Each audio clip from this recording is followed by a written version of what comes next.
রংপুরের বড় দরগা এলাকায় জমির বায়না দলিল আত্মসাৎ ও একজন ব্যক্তিকে জিম্মি করে কম মূল্যে জমি বিক্রিতে বাধ্য করার অভিযোগ উঠেছে বিএনপির কয়েকজন নেতার বিরুদ্ধে। তবে অভিযোগ অস্বীকার করেছেন অভিযুক্ত বিএনপি নেতা। তবে আলালের অভিযোগ, প্রায় 18,05,000 টাকা মূল্যের একটি জমির বায়না দলিল নিয়ে বিরোধের জেরে তাকে জিম্মি করা হয়। পরে মাত্র 8 লাখ টাকায় বিষয়টি মীমাংসা করতে চাপ দেওয়া হয় বলেও দাবি তার। এক পর্যায়ে জমির দলিল বিএনপি নেতা শামসুল ইসলামের কাছে গচ্ছিত রাখা হয় বলে অভিযোগ করেন তিনি। রনি আমাকে বললো বাইরে রেখে যে তাহলে আপনার ভাগ্নের স্টাম্প নিয়ে আসলে আপনার ভাগ্নের কাছে কাড়ি নেবে, আপনি বলেন যে শামসুল ভাইয়ের কাছে স্টাম্প, শামসুল ভাইয়ের কাছে 1 লাখ টাকা আপনি নিছেন, হ্যাঁ, তাইলে আর স্টাম্পটা নিতে পারবে না। এই কথাই পরে আমি বললাম যে হচ্ছে এলে আমার ভাগ্নাকে ফোন দিয়ে যে শামসুল ভাইকে স্টাম্পটা দাও।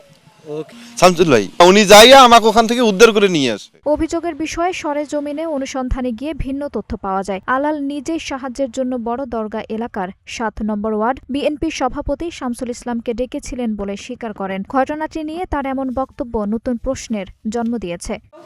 আমার দোকানে সেই দিন ওই আলাল আর হলো ওই শামসুল সহকারে বসছে, রনি সহকারে আসছে।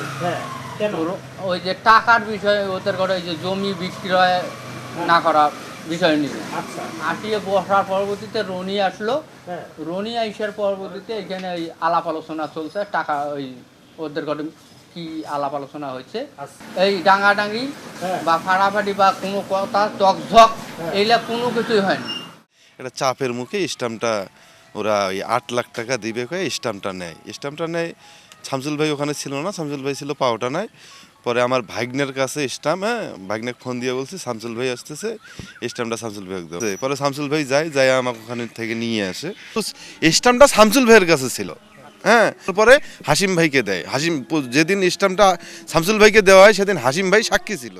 এদিকে ঘটনাটি নিয়ে বিভিন্ন গণমাধ্যম ও সামাজিক যোগাযোগ মাধ্যমে শামসুল ইসলাম সহ কয়েকজন বিএনপি নেতার বিরুদ্ধে চাঁদাবাজি ও জিম্মি করে রাখার অভিযোগ ছড়িয়ে পড়ে। তবে এসব অভিযোগকে ভিত্তিহীন দাবি করে তা সরাসরি অস্বীকার করেছেন অভিযুক্ত বিএনপি নেতা। তবে তিনি জানান, দলের সুনাম ক্ষুণ্ণ করতে এমন ঘৃণিত ষড়যন্ত্রে নেমেছে জামায়াত, আওয়ামী লীগ এবং নব্য বিএনপি। নিয়ে গেছি, ওনাকে নিয়ে আসছি, এই পর্যন্ত স্টাম্প আমার কাছে আছে।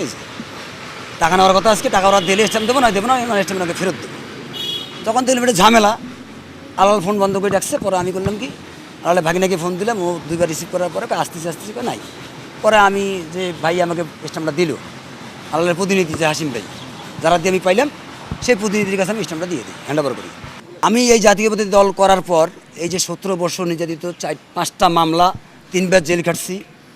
আমার প্রতি যদি কোনো শত্রুতা আমি থাকি, তারা আমার প্রতি আকর্ষণ নেবে, আমার দলের প্রতি আকর্ষণ, আমি এটা পারতেছি না মানতে। জমির বায়না দলিল নিয়ে বিরোধ, জিম্মি করার অভিযোগ এবং পরে সেই অভিযোগের বিপরীতে ভুক্তভোগীরই ভিন্ন বক্তব্য, সব মিলিয়ে ঘটনাটি নিয়ে তৈরি হয়েছে ধোঁয়াশা। অভিযোগ ও পাল্টা অভিযোগের এই ঘটনায় প্রকৃত সত্য উদ্ঘাটনে সংশ্লিষ্ট প্রশাসনের তদন্তের দাবি জানিয়েছেন স্থানীয়রা।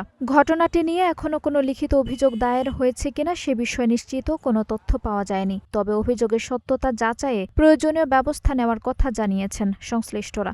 আঞ্জুম হক আরবি, নাগরিক প্রতিদিন।